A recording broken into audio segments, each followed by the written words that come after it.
never met someone who deserves the day the way that you do. Joseph, it's time to get ready and the spotlight's shining down upon you. Joseph, so be fast, hold from. I'm on my way, yeah, here it comes. And I'm delivering a wish to you, so get ready, from every peak and valley they're telling you to get ready, 'cause here it comes. It's on the way. It's a celebration across the nation. Hello, how y'all doing? Hi, Joseph. I hear that you have a show, not famous, and wish you good luck with your show, and I thank you what you're doing for your audience and your people that you're trying to make impression on their life. So good luck with your show, and thank you for all you do. Bye, Joseph.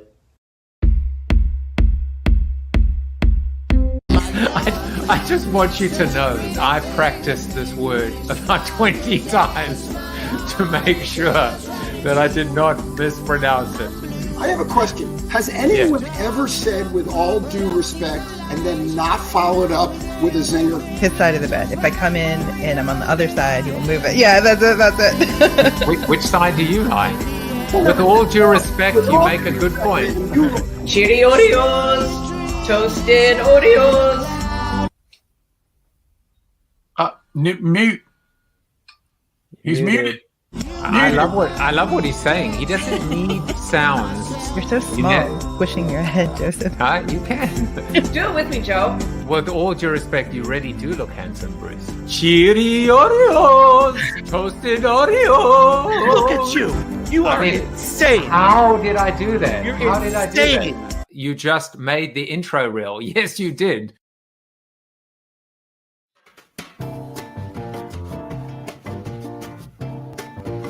I just decided to start off a little bit slow, a little bit mellow, a little bit more relaxed, as opposed to coming in hot, as in, hey, how's it going, everybody? Welcome. Happy Monday. Monday, it's March. Is that too much for you? Have I had too much coffee? Have I had too much daddy juice? Okay, that's a little inside joke, but I think you all know what I mean. It is great to be alive. It is Monday. It's not a manic Monday. I'm just manic. But I am thrilled. I'm excited because, well, I mean, why wouldn't I be excited? Lisa Beyer is on the show.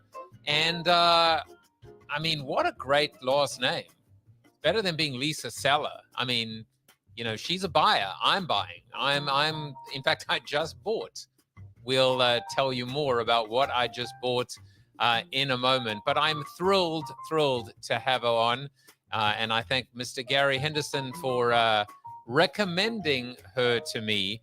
And yeah, we're going to have a great conversation about things, about so many things. Gary says, Lisa, he is watching right now, and I think he's going to have a little bit of a captive audience. But I said to her, she might be one of the most interesting guests I've been on the show, and she said no way, and I said no, yes way, because when I asked for fun facts, she gave me 12. When I said, what do you want to talk about, she gave me a dissertation, and so we're going to jump around, and she is interesting, intriguing, and there are amazing things of so much substance that we're going to talk about. So Queen Lisa is on the show, and then tomorrow on Tuesday, I'm going to introduce you to my founders, my co-conspirators at the Alpha Collective. Alpha Gami, Alpha gonna make it. In fact, we're all gonna make it, but Alpha Collective is gonna make it as well. James Shearer on Wednesday, Terrera the artist on Thursday, and I'm looking forward to introducing you to people. In fact, every single one of them, almost every one of them has actually been on the show, but that is on Tuesday. And then on Friday, NFT Fridays, the wonderful artist Ali Sabet is going to be on the show. And I think I have Gary to thank for that as well. I was offered a whitelist spot as being a part of the community in Gary Club, being part of the Giraffe Tower, and really just love the work. I mean, look how awesome the work is as well. So Ali will be on the show on Friday. Well, we're going to just move straight in to our seated soliloquy. And the soliloquy today is called Female Disruptors, because that really is everything that Lisa stands for, her positioning, her purpose, her passion. And I wanted to give you my take on what it is to be a female disruptor. So to begin, I was thinking about tautology, right? Tautology, I guess, are two words that mean the same thing. So like kills them dead. I remember there was an ad for Domestos in South Africa, and it said it kills them dead. And I was thinking, as opposed to kills them half dead, like I'm not really sure. When it comes to this idea of being a female today, I almost wonder whether this is tautology, because by definition, I think if you are a female, you are a disruptor, whether you know it or not, whether you like it or not. You have to disrupt the status quo, because the status quo right now is not even. The status quo right now is not a level playing field. And certainly there's a lot of talk, but the question is, who's walking? Who's walking the talk? Now, as a male, I have come to embrace this idea of being an ally. And the word ally, and it doesn't come from men, it comes from women acknowledging, hey, if we say we're all going to make it, well, we all need to be a part of the solution. This cannot be done alone. It cannot be done by one person, by one constituency. Everyone has to be involved and connected. And so I love the idea of being an ally, but being an ally, a passive ally, that I don't think cuts it either. I think you have to be active. You have to be able to lean in. And in my case, one of the things I can do, in fact, one of the things that I am doing, is being able to use my platform to be a voice, but also to allow voices to speak. One of the things I've always said as a marketer, it's especially when talking about influencer marketing, is your customers are the most persuasive, influential. So are your employees, and if they have a voice already, if they have a platform, if they already have that influence, the thing that you should do is just get out the way and let them do what they do best, rather than try and control it, rather than try and meddle or infiltrate. And if they don't have a voice, that's when you turn the flipped funnel into the megaphone. So if they don't have a voice, give them a voice and amplify it. And if they do have a voice, get out the way and allow those voices to just reign and reign supreme and ring true. But I want to say that ultimately the hero here is not the male. The hero here is not the white male. The hero here is the female disruptor. And until such time that the playing fields are leveled, we will continue to embrace the phrase, the term female disruptors. And no, it is not tautology. If anything, it is just emphasis, amplification that actually demonstrates the power, the potential of women. And I am certainly privileged right now to welcome one of them, someone who's leading the way for other women. I'm talking about Lisa Buyer. And a little bit of background on her. Hey, are you looking for the latest PR tech trends or digital life hacks? Then I want you to meet Lisa Buyer, a certified yoga instructor and founder of Female Disruptors. Lisa is a subject matter expert in public relations laced with social media, SEO, and Web3. That sounds like a triple threat to me. She's a recovering PR agency owner. I'm a recovering advertising agency executive. And she is a digital life junkie. Lisa is the author and podcast host of Digital Detox Secrets and Social PR Secrets, with a foreword by Guy Kawasaki. She brings 20 plus years of PR, Web 1, Web 2, now Web 3, and probably Web 4, always staying ahead of the curve. In January, she launched her Female Disruptors NFT collection and is announcing her creator coin, the FemCoin, this week. Lisa is most passionate about leveling the playing fields for all genders and giving women the spotlight that they deserve in the media. She aims to eliminate ageism, sexual harassment, abuse of power, and balancing the equity in the gender gap, equal pay, and investment of VC money into woman-led businesses, and all of that before 12 noon. Let's welcome her to the show. Lisa, welcome to the show. Hello, Joseph. Thank you for having me. You are welcome. Now, that was a damn impressive bio. Exhausting. That's why maybe exhausting to read, but not exhausting to hear, because it's just amazing. I mean, it almost seems like you have the weight of the world on your shoulders. That's a lot. That's a lot to accomplish, as I said, before 12 noon on a Monday. Yeah, I think it's a little bit of a double-edged sword because, when you're you're an early adapter of things like tech and PR and digital, and then you're a female and you're an entrepreneur, it is the weight of the world. It can be looked at like that for sure. So is that maybe just, the lot that you accept being a female disruptor, which is you can't limp in here, you can't tiptoe in. You've either got to be committed or not. There is the saying that I'd always used growing up, which is you can't be half pregnant. You either are or aren't. You're committed or you're not.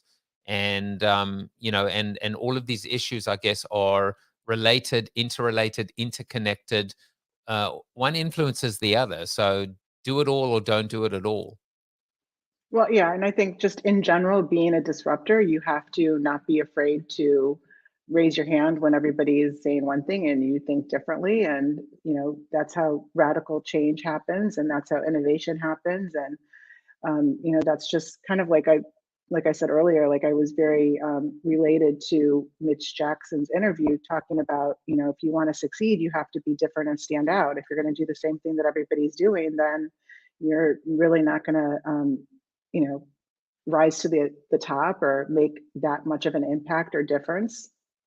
Mitch was amazing on the show, and I really loved getting to know him, and I also love the legal perspective, because the more perspectives, having Kate Waltman, who is who represents, she's a CPA representing the accounting perspective, you really understand the same topic or theme, but from multiple vantage points. So yeah, I love that as well. Now, it made me think of, you're the only guest that came to me with her favorite quotes. Normally I find a quote and share the quote. And so one of your quotes was, if you are handed it, handle it. And I think that speaks to who you are and speaks to this idea of being a female disruptor.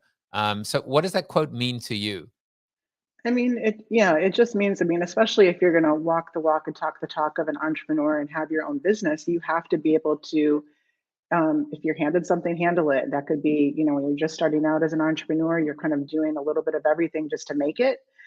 If you're given a big problem, you have to decide, are you going to take it on? Or are you going to pass it on? Or are you going to come up with a solution? So there's a lot of ways you can look at that, from a professional standpoint, a personal standpoint, even having kids, and teaching that to them. So that's kind of how I was brought up, a little bit in survival mode, coming from a single parent.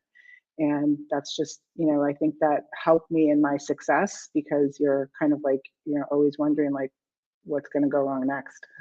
Well, guess what? I'll tell you what's about to go right, because today, Monday, March 21st, is actually National Single Parents Day. How about that?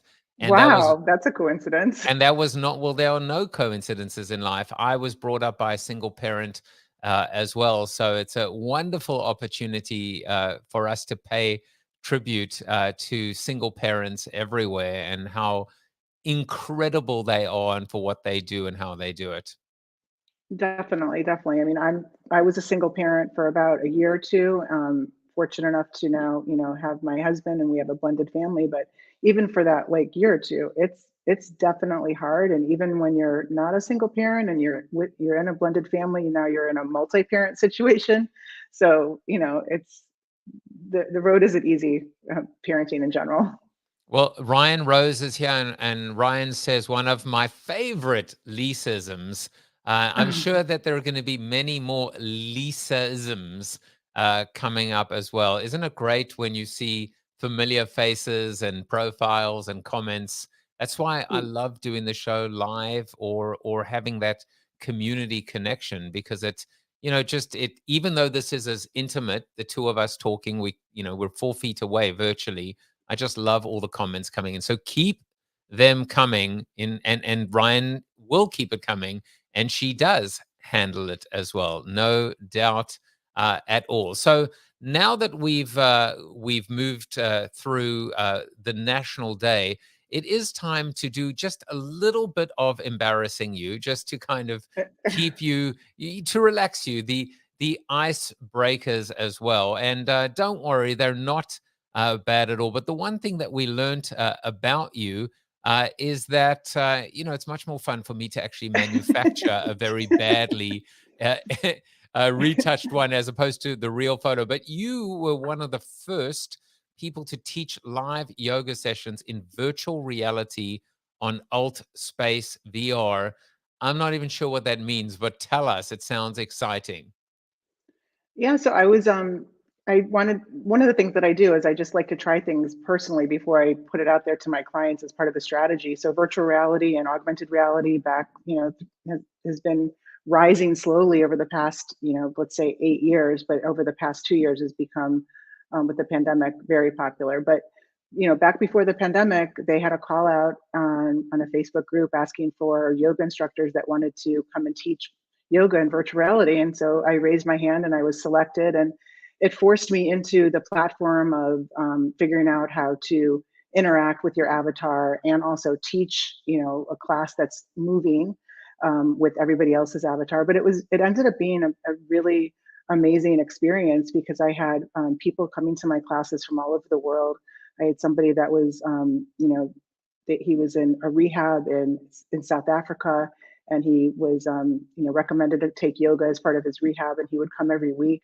So it was definitely interesting, but it really forced me to learn the technology and understand how to navigate it and look, realize what opportunities I could take then onto my clients and apply that to a public relations strategy or a marketing strategy.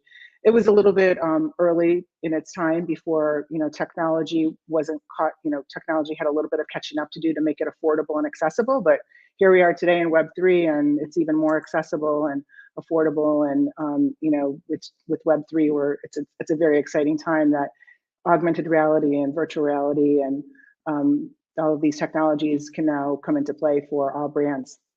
I mean, I 100,000% am in your camp.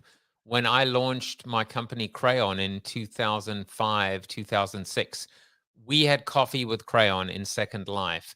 We had we actually had a premiere of a movie in our movie theater, streaming in. We launched our company in a coliseum. For the first time, people heard our name. We did job interviews. We even had rooftop parties. And the thing is what people don't realize is that it may be a virtual environment, but the feelings, the emotions, the experiences, the relationships are so real.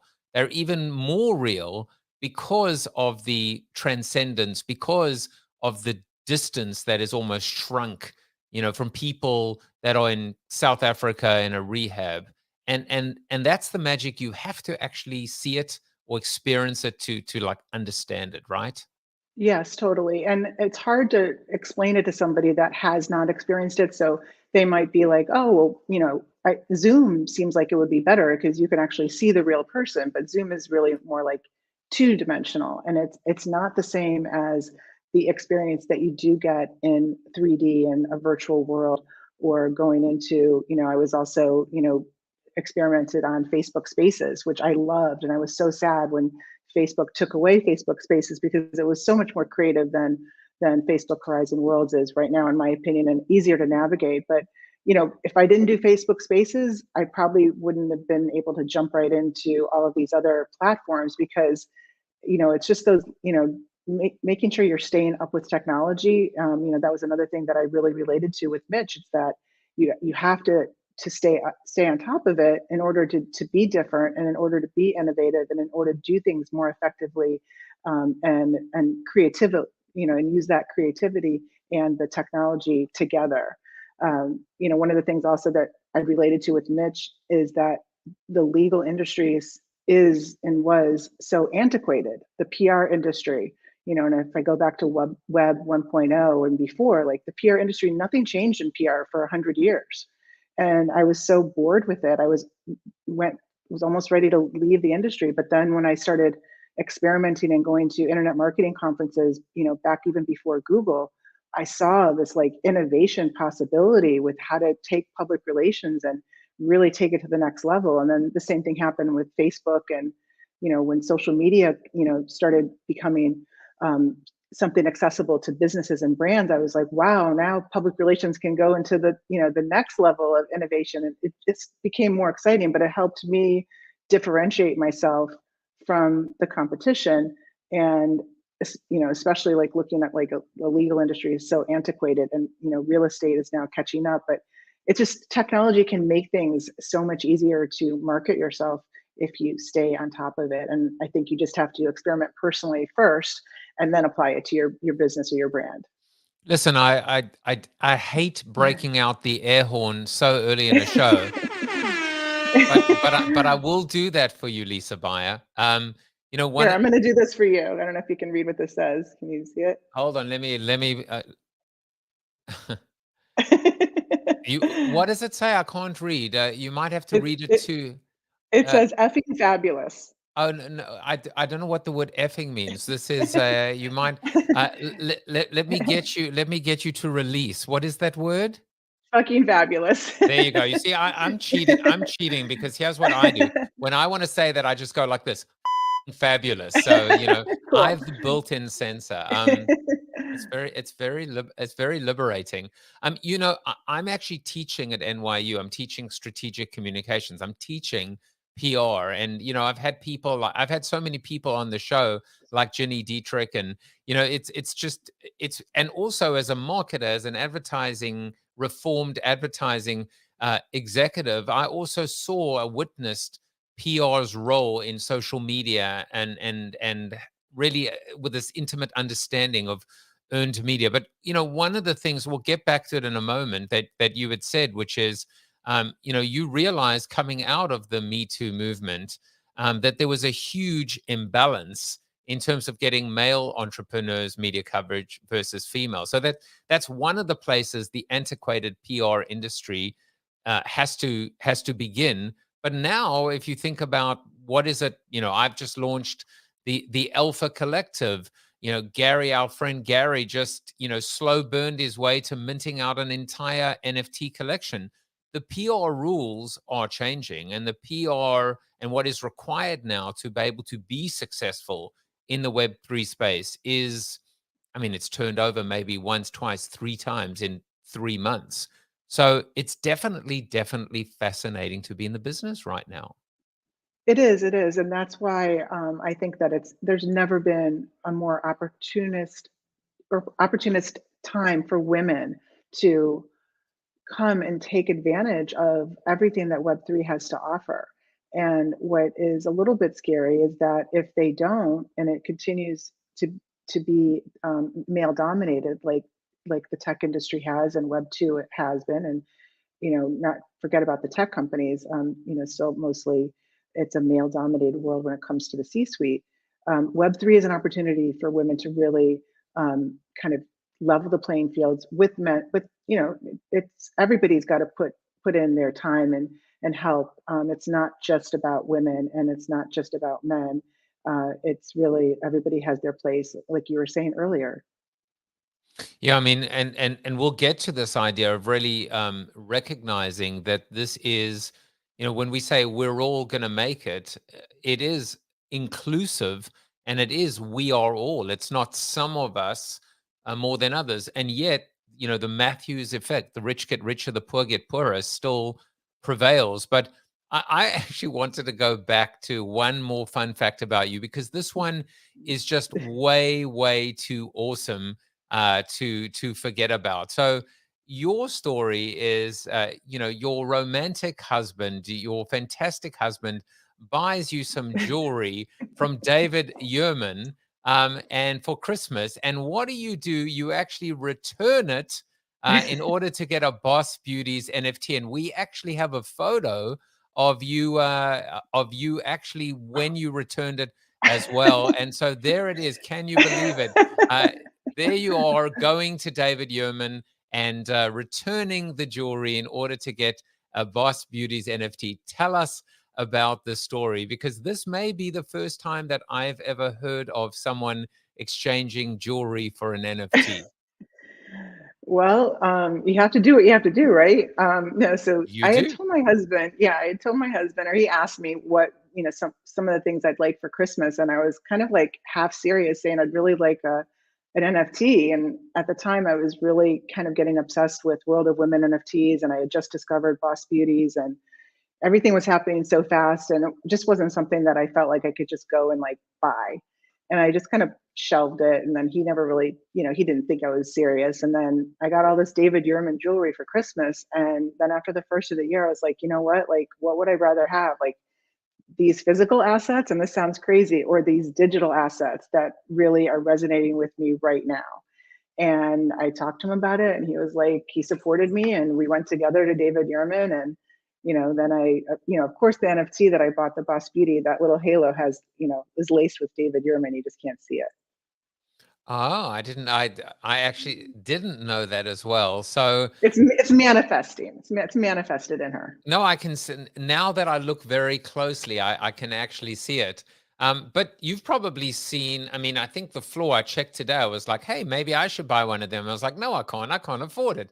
I probably could afford something from David Yurman before, but I think the floor is like 1.5 ETH at the moment. And so it is a very different kind of valuable right now. And when you think about belonging, when you think about connection, when you think about utility, when you think about access, suddenly you realize that this truly is an asset. And in fact, it can do more than a piece of jewelry. It's I think there is method to your madness.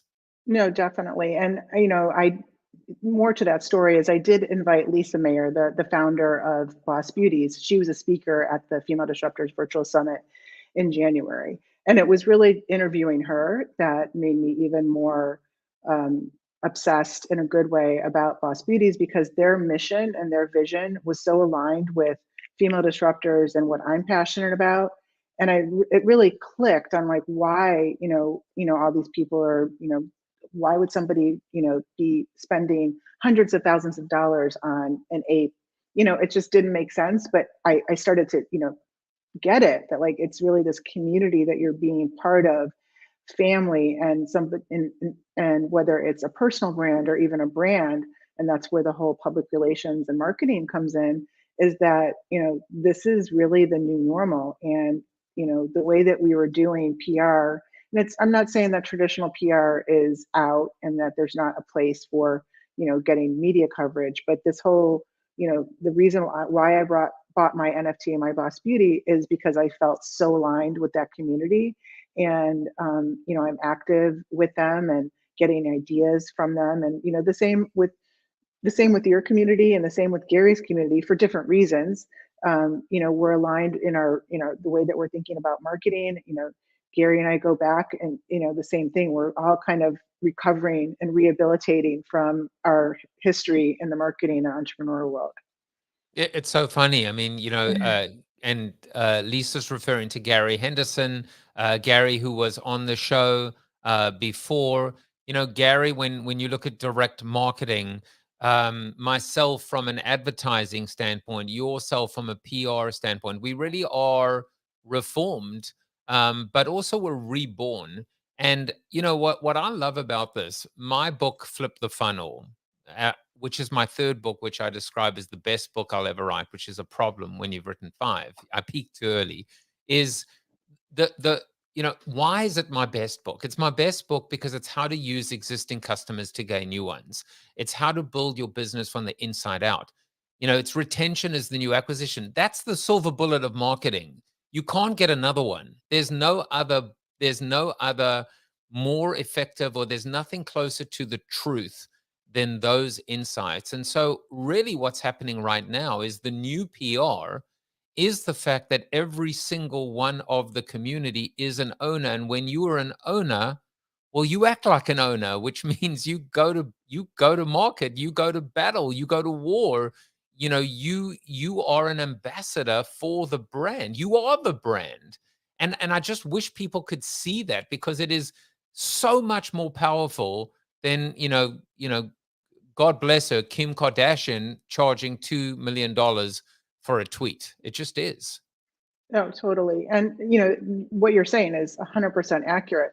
The exhausting part about it is that we definitely understand it and get it, but it's a huge educational process for transitioning brands B2B or B2C from 2.0 mentality to 3.0 mentality, and then go back, transitioning from Web 1.0 to Web 2. That was a whole educational process. So that's one of the reasons why I about a year ago just walked away from the agency owner life and the having clients to going one to many. So to do what you're doing and what Gary's doing is to advocate this and to help educate, so that it's not, the adaptation doesn't take as long. To me, it's perfectly clear for a B2B client that I had a couple of years ago, that instead of charging a subscription, like, why wouldn't it be some sort of an NFT where Right. everybody has ownership and everybody has a voice? I mean, that makes so much sense. But why break what's not broken? Is that mentality, because they haven't crossed over to really start absorbing and researching this transition, which is happening very quickly. But I mean, we're a small minority of really getting it right now. Do you agree? Yeah, I mean, look, the quote that I always use, which was a head of one of the largest holding companies in the world, came up to me, and in his English accent, which I won't do, he said, there are 2 types of people, Joe. He said, there are pioneers and settlers. The pioneers get shot and the settlers take the land. He said, you are a pioneer. And I was like, fuck you, like, basically, like, thanks for nothing. But yeah, I mean, to be an early adopter is to be a disruptor, is to basically be out there, and it's lonely where we are. That's why we need each other. But the other thing that connects to is this idea of mental health, which is something that I know that you speak to, because this transition, I mean, I think there are 2, right? One is the ability for us to help the executives, the status quo, make the move from 2.0 to 3.0. Now, I do not feel that is as exhausting as my own transition, because it's like a broken record with, it was 1.0 to 2.0 and it was 0 to 1.0. It's the same broken record. It's just new people that have come into the industry. But my own transition can be exhausting. And so I wanted you to talk to this idea of, how do we maintain our mental health? How do we avoid burnout? And I know something else about you is that, you suffer from imposter syndrome at times. So how do you know that you're the expert? How do I know that I am credible talking about and telling brands how to invest in an NFT project? That to me can be as, if not even more, exhausting.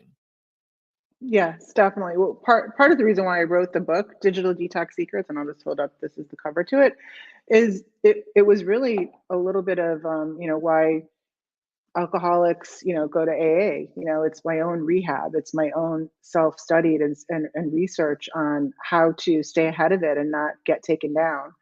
So it was a combination of that, being an entrepreneur, being an early adapter. And you're right, like, it's exhausting. You said it was exhausting for you. I mean, I can remember, getting on Twitter very early, getting on Facebook very early, getting on LinkedIn very early. then Snapchat, all these, social media networks came out, and like trying to figure it all out, trying to keep up with Facebook ads. And that was very hard. And that was before anybody else mainstream was, experiencing the now documented impact of social media and FOMO and digital in our brains, into our mental health and our anxiety and our stress. So now that is all mainstream, but here we are going into Web3, and now it's a different hamster wheel, where we're now like, Twitter has never been happening faster. Now there's Discord, and now it's like 2 days is like 2 months in Web3, right? So everything, and then you feel like if you're not on for a day or two, you miss so much. So it's a really good question. Like, how do we stay sane? And part of it is, like the normal taking breaks, meditation. One of the superpowers that I've discovered in the past year that I'm really tapping into going into 2022 and forward is energy work. And that's more than meditation. It's really what I realized is that probably for my whole professional life, I've been just 98% on the left brain, and really not allowing my right brain to really like have any freedom or have any space in the day. And so that, I believe, is a superpower for us, for entrepreneurs, is to tap into energy work like qigong, or like just even sitting down and drawing for 15 minutes and just letting your brain your right brain relax and give it the space to come up with these ideas, which will translate into right brain strategic strategies and creativity. That if you don't give the right brain that opportunity to have that space every day, and that doesn't mean like scrolling through Twitter, that's not the right brain. That means doing things like listening to music. It could be meditating, it could be yoga, but there's energy work that you could tap into beyond yoga and meditation. And I think qigong, I just discovered it this year. It's kind of like Tai Chi, but it helps you create positive energy through your body, and it helps eliminate negativity and negative energy. And it's super powerful. So I just recommend everybody listening to check it out. There's somebody that I love on YouTube. His name is Lee Holden, and he's very popular. He has his own PBS qigong show. And I just discovered him this year, so I don't know why he's not more famous. But he has free YouTube videos, and you can do it for literally 10 minutes a day. And I think it'll make a huge difference. And you don't have to wear anything special or go anywhere special. You could just stand up with your phone and do it. He can't be less famous than me. Maybe he needs to be on my show, the two not famous people. I'm like, I actually discovered qigong when I went to Canyon Ranch last April. Have you heard of Canyon Ranch, or do you know anybody that's been there? I've driven past it a few times. No, I know Canyon Ranch quite well. But I know you have an amazing burnout story with Canyon Ranch. Well, I went there because of burnout. I didn't know what was happening to me last year, and I was Googling, what do I do if I'm suffering from entrepreneur burnout? I really couldn't find anything. It was before burnout was like a word.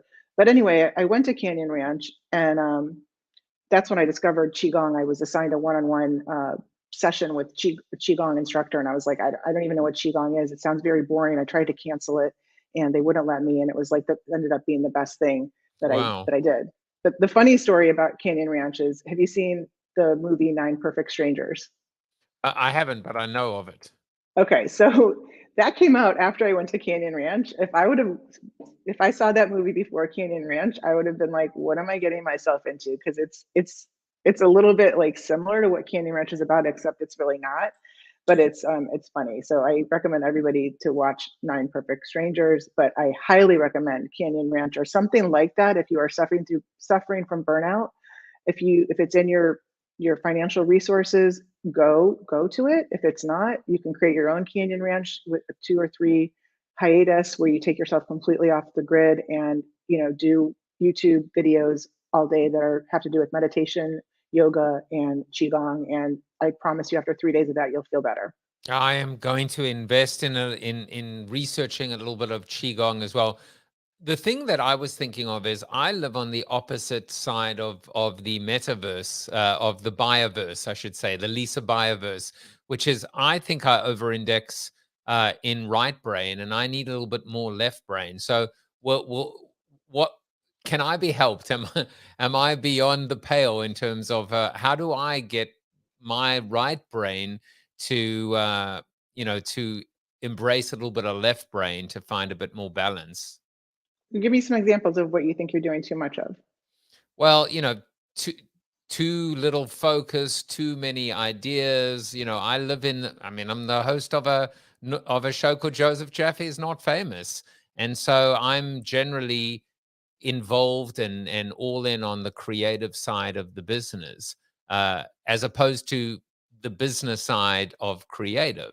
So it's a little bit too much right brain. I mean, if anything, it's that as opposed to the balance between the logic, the discipline, the science to balance out the art.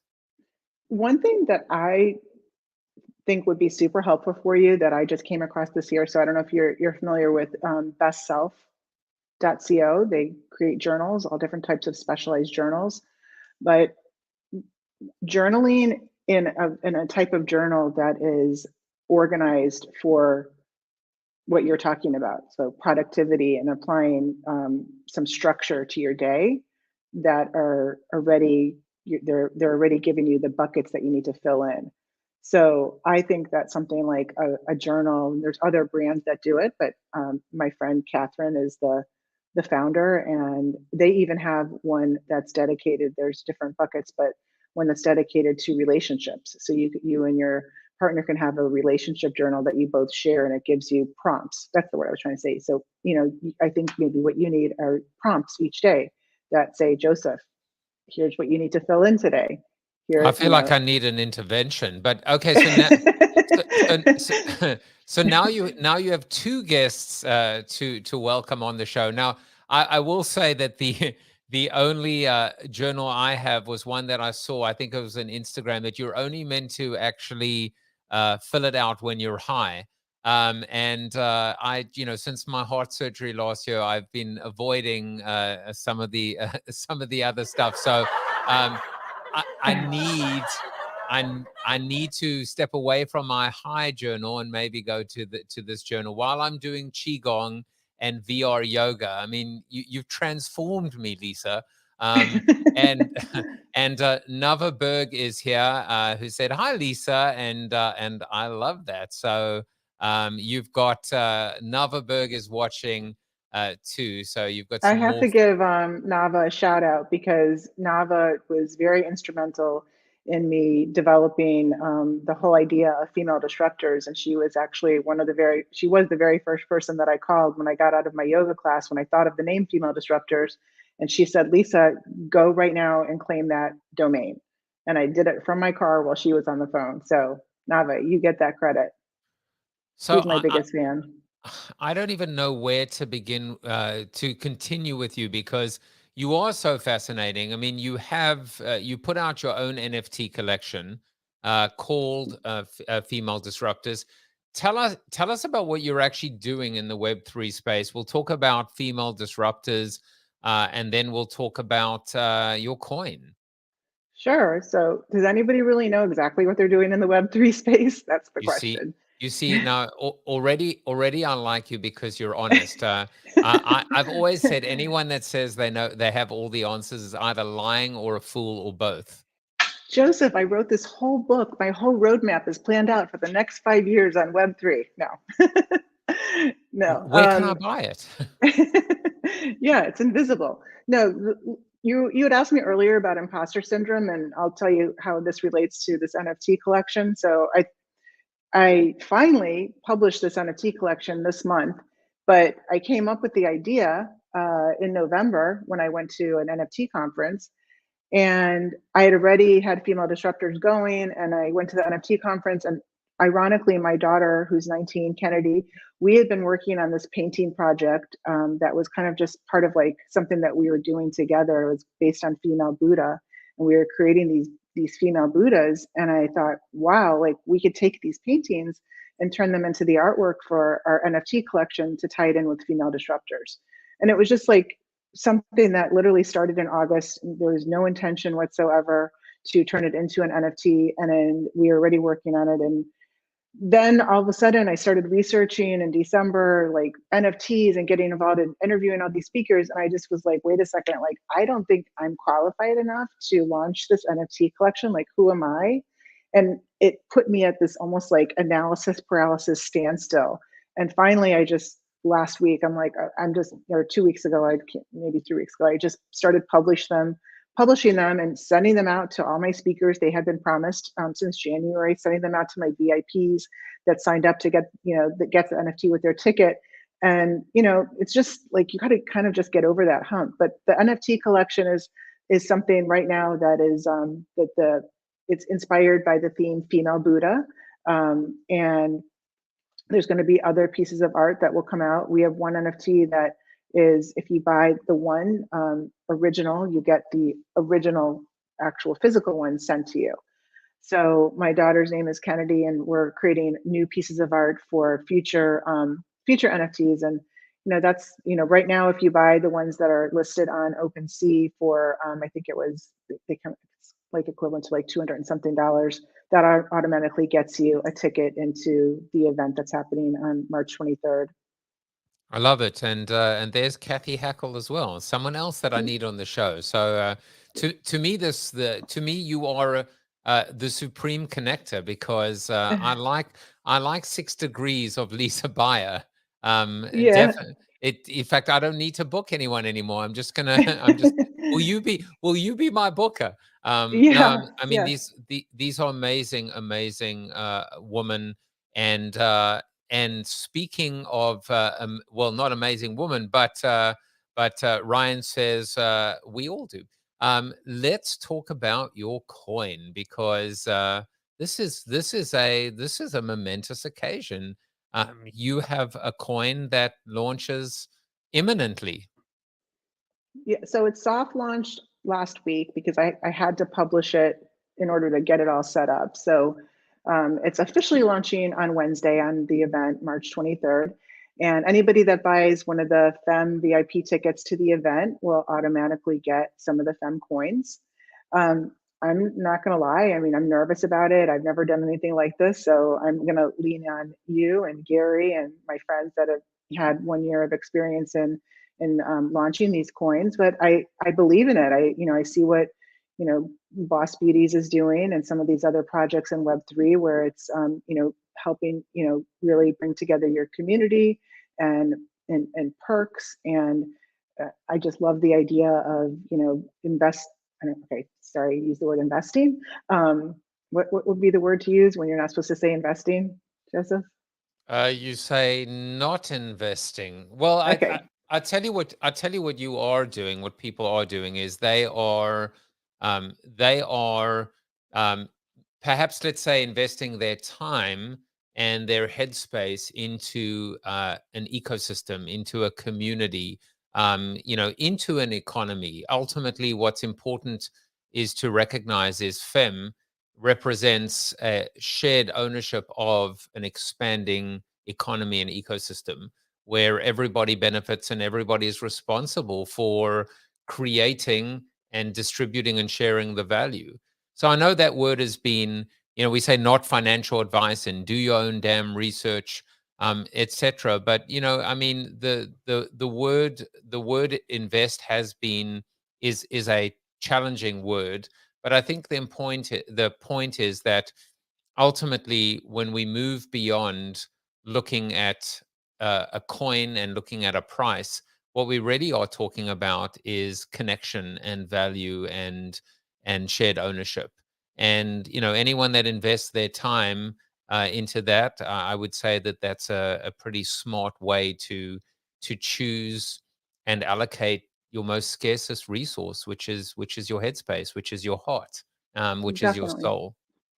Yeah, and when I was telling Gary, about the whole concept of female disruptors and what I was trying to do, and courses and programs and training, and events, he was just like, Lisa, like this, you have to look at Rally. You have to consider getting a creator coin. Like this makes so much sense. And plus the fact that, you know, the minority in the space are females. And this is something that we really need to do something about. So, you know, marrying those two things together, it's not that Female Disruptors is just like a pure Web3 play. I mean, it's not just for women, or it's for all genders, but it's not just about Web3. It's not just about like how to become a creator. Like that's maybe one thing, but it's about everything that I was doing before I even, you know, looked into, you know, having the creator coin and having the FemCoin as part of the, you know, part of the strategy and the concept. And, you know, just the part you were saying, like about, we've been talking about just having the utility with it. And it's not just that you're buying into something, you are getting something back, you're getting a community back, and you're getting all of these different resources, as little as, you know, as much as you want. Like it really doesn't matter. And how, you know, we were on the same, one of Gary's coffee talks last week, and he was just talking about how, you know, he has people that bought into Gary Coin and they were just supporters of him. They're not necessarily like active in the community, but they support him. And, you know, there's that. And then there's the ones that are going to be super active. So I'm excited to expand it out, and I'm excited about, you know, this is a whole new beginning. I'm a little bit nervous of what's going to happen, but.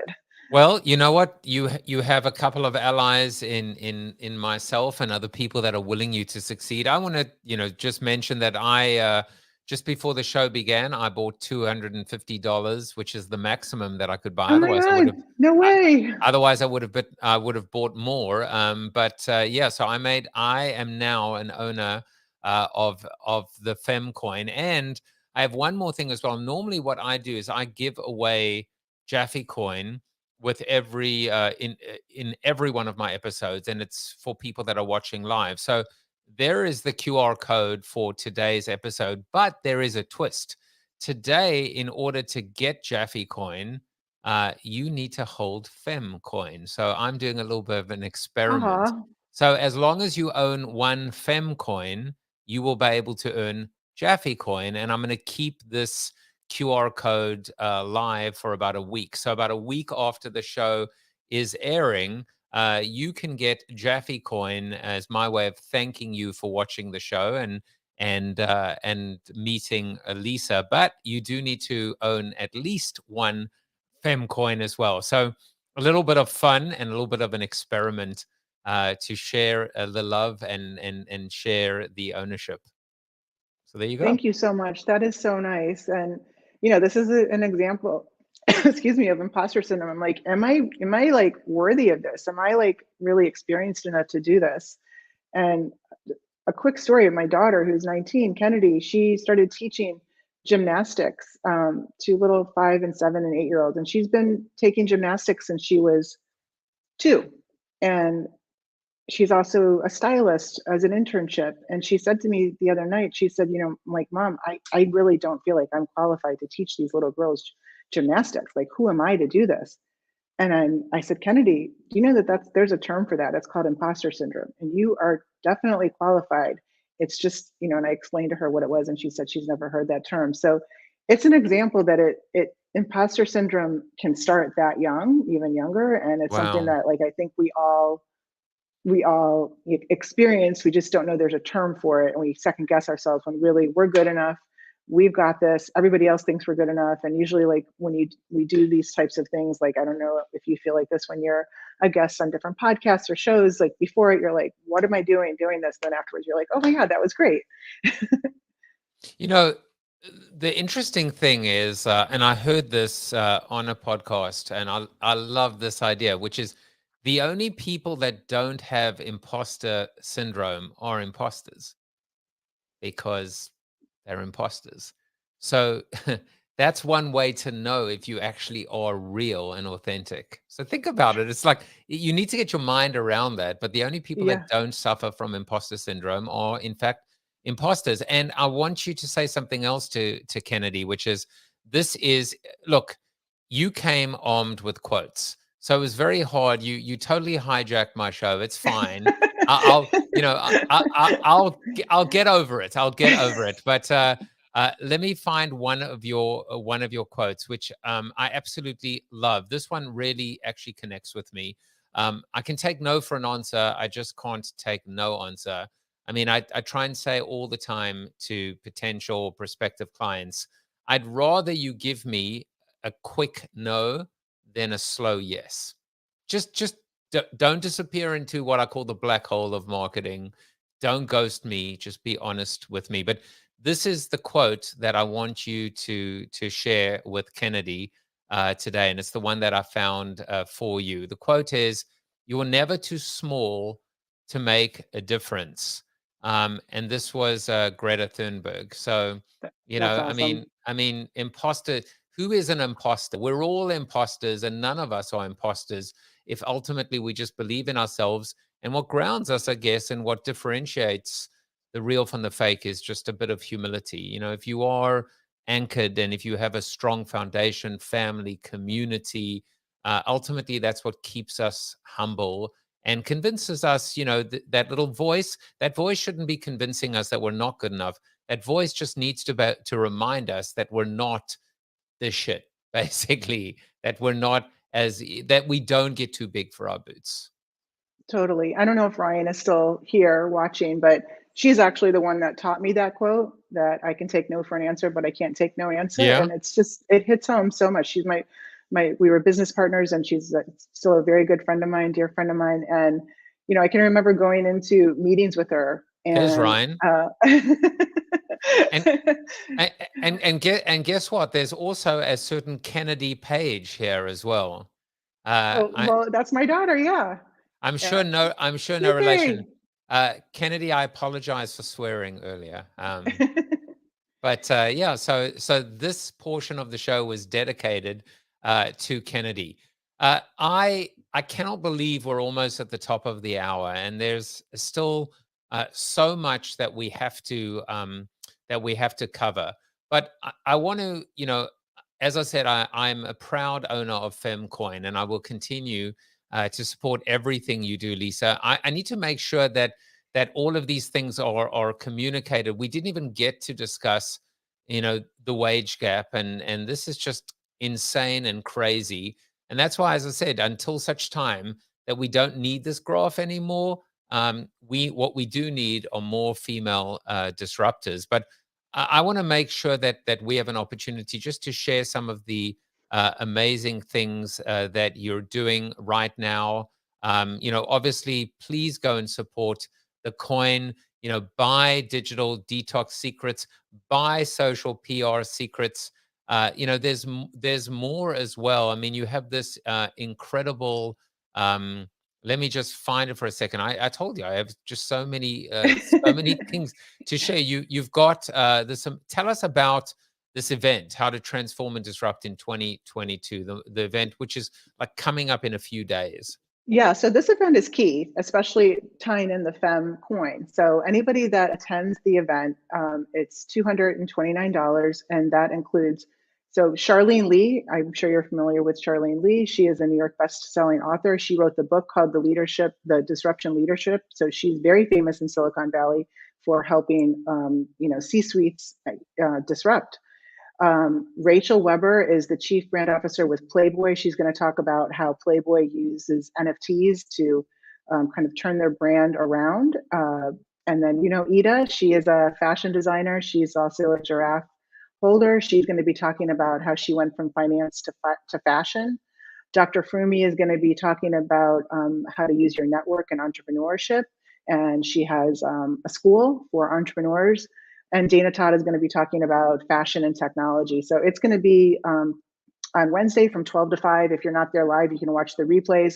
But we have included in the ticket, you'll get access to free FemCoins that we'll send to everybody. So part of what you were talking about, giving away the coins. You will also get access to courses by me, by Charlene, by Dr. Frumi. You're going to get promo codes to get discounts to all of the different brands that are represented. So you're going to get over $1,000 worth of perks with the ticket just to attend the event, but it's for all genders. It's focused at women to help women level up and figure out how to disrupt and transform in culture, technology, leadership, and entrepreneurship. So hopefully everybody will join me. If not, buy a ticket and pay it forward to somebody that you know that can use it. Lisa, the only thing I'm going to say about your imposter syndrome, which I hope we never see any more of, is it's about damn time that you had a coin and that you were able to bring all of this value and all of this just incredible utility to the market. Please follow Lisa on the Twitter, and you can also follow Lisa Buyer and Fem Disruptors on Insta. You can find her in the club at Lisa Buyer. Subscribe to her podcast. Sign up for the event. Buy some FemCoin, and just remember, just owning one FemCoin, you're going to get yourself some Jaffe coin as well. Find out more about all these initiatives on femaledisruptors.com. Head on over to OpenSea, where you can actually find and I see Kennedy's 19, so I can swear at least. I don't have to feel so bad. But this wonderful collaboration between mother and daughter. I don't think there's anything more to say except for the fact that I've truly enjoyed every single second of getting to know you and some of your community on the comments. I wish I had a woman to basically tell you how awesome you were, but we're just going to have to settle for Chuck Norris. You are Chuck Norris approved. And I will be back tomorrow with the founders and advisors at Alpha Collective. And oh, by the way, here's a little bit of Alpha. Charlene Lee, we haven't announced it yet, is one of our Alpha Talk speakers. I will see you soon. Take care, everyone. Bye-bye. Thank you for watching the show about hope, positivity, optimism, and if there's time left over, a little bit of marketing with your host, multiple author and global keynote speaker, Joseph Jaffe. If you like the show, tell a friend or two. Please subscribe to the show. And if you want to get inside news, previews of upcoming guests, and much more, visit josephjaffe.com/subscribe to sign up for the show's newsletter. And despite the best ministrations of your wife, you still look ugly.